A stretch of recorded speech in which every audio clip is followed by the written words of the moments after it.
I'm Esther Smith with Grassroots Physical Therapy. Welcome back to our episode 3 of the Hang In There series. And we hope that you guys are hanging in there. Today I wanted to cover some ideas about how to take care of our shoulders at home and maybe illuminate a new way to think about shoulder health. And we're going to look at twists today to see if we can open up our mobility and flexibility in order to twist really well through our trunk and therefore our shoulders to give us increased reach and length and dexterity really in our motion both on and off the wall. So one thing to begin to understand is that a lot of our daily activities and gym related activities involve us moving in a couple of the cardinal planes of motion. The two primary ones are in the frontal plane of motion, so kind of side bending, abduction type motions of the shoulder, and they have us moving in the sagittal plane of motion, so flexion, extension type motions in this plane. But in climbing and in our more dynamic, complex movements, we get into this transverse plane of motion, so our twist feature of our body, and that's what we want to explore today on the ground in 3 exercises that will help to open up your shoulders and illuminate where you might be restricted in that transverse plane. The first twist we're going to look at is lying on the floor, and you need maybe one large bolster or some pillows to play with. We're going to position 2 different pillows, one under the head and one in between the legs. And so just find that equipment. What you're trying to achieve is a stack of your hips in neutral and a little pillow to support your head. So neutral hips, in this case, is going to be stacked in parallel with each other at this 90-degree knee bend, 90-degree hip bend. And then your arms will start stacked also coming out of your sternum at that 90 degrees. We're going to begin by advancing the top hand past the bottom hand and letting our spine twist forward and letting our shoulder blade come off of our back and have a stretch from blade to blade and between spine and blade with spinal rotation. And then to come back into the bow and arrow draw type movement and pay out into your ape index. And see in this case if you can preserve the anchor of your lower extremities and really just create yield and stretch and opening of your trunk, chest, shoulders, and as much spread as you can accomplish between fingertips left and right without cranking or pinching or creating any stiffness or pressure. And then come back through and just glide past that bottom hand. Let your cervical spine and nose just kind of roll into the floor or pillow. And then open back up. And you can perform 3 to 5 of these movements on each side, just examining where you might be limited and where it feels really good to open and breathe for a few minutes. The next twist just takes the same prop, but changes it to underneath the trunk. So in this case, when I lay over it, I'm still going to fix this bottom leg to be in line with my pillow at 90 degrees.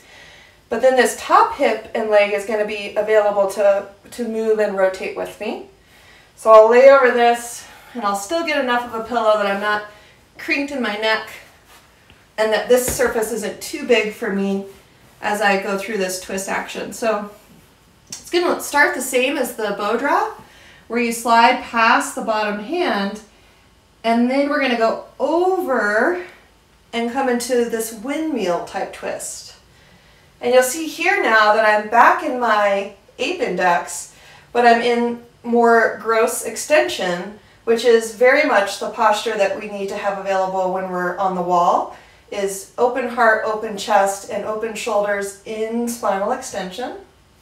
So we'll just create some nice windmill actions, letting my hip roll with my trunk with my spine and with my arm.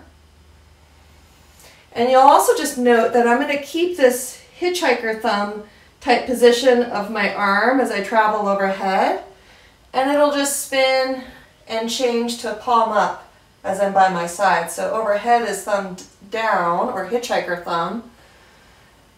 Here, palm over palm, slide, and then just neutral hand position here. So just watch that rotation through the shoulder, because that can add a lot of nice opening and subtle features of shoulder health when you tune into that spin of the upper arm bone and palm as you rotate. And the third twist, same bolster prop ideally. I think you could move the other one to the side. You're going to shore this end up with this bottom hip again, and that can be at 90. And again, this leg can be outstretched like in our climbing position. Now here the trick is to turn the whole barrel of your trunk towards the floor. That puts a lot of stretch through the hip, through the waist, through the upper trunk, and in between the shoulder blades. As I lay down towards the bolster, I'm just going to do a couple little up dog extensions to see what happens to my lats on each side. See if I'm able to do these extensions in a twist. And then I'll lay down and go through some of these reaches, both arms and leg, with a neutral spine. And I get really tight right here, so my reach is limited by my lack of yield into my twist and shoulder flexion. So it's a really good thing to work on for our climbing.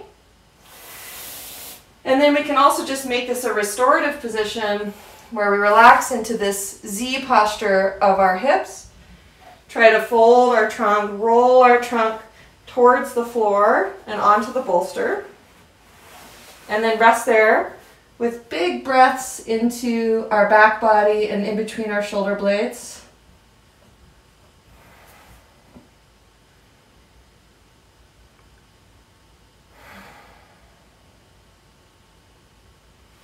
And just give yourself a moment to rest your front body into the ground and breathe and open and expand your back body around the contour of your bolster.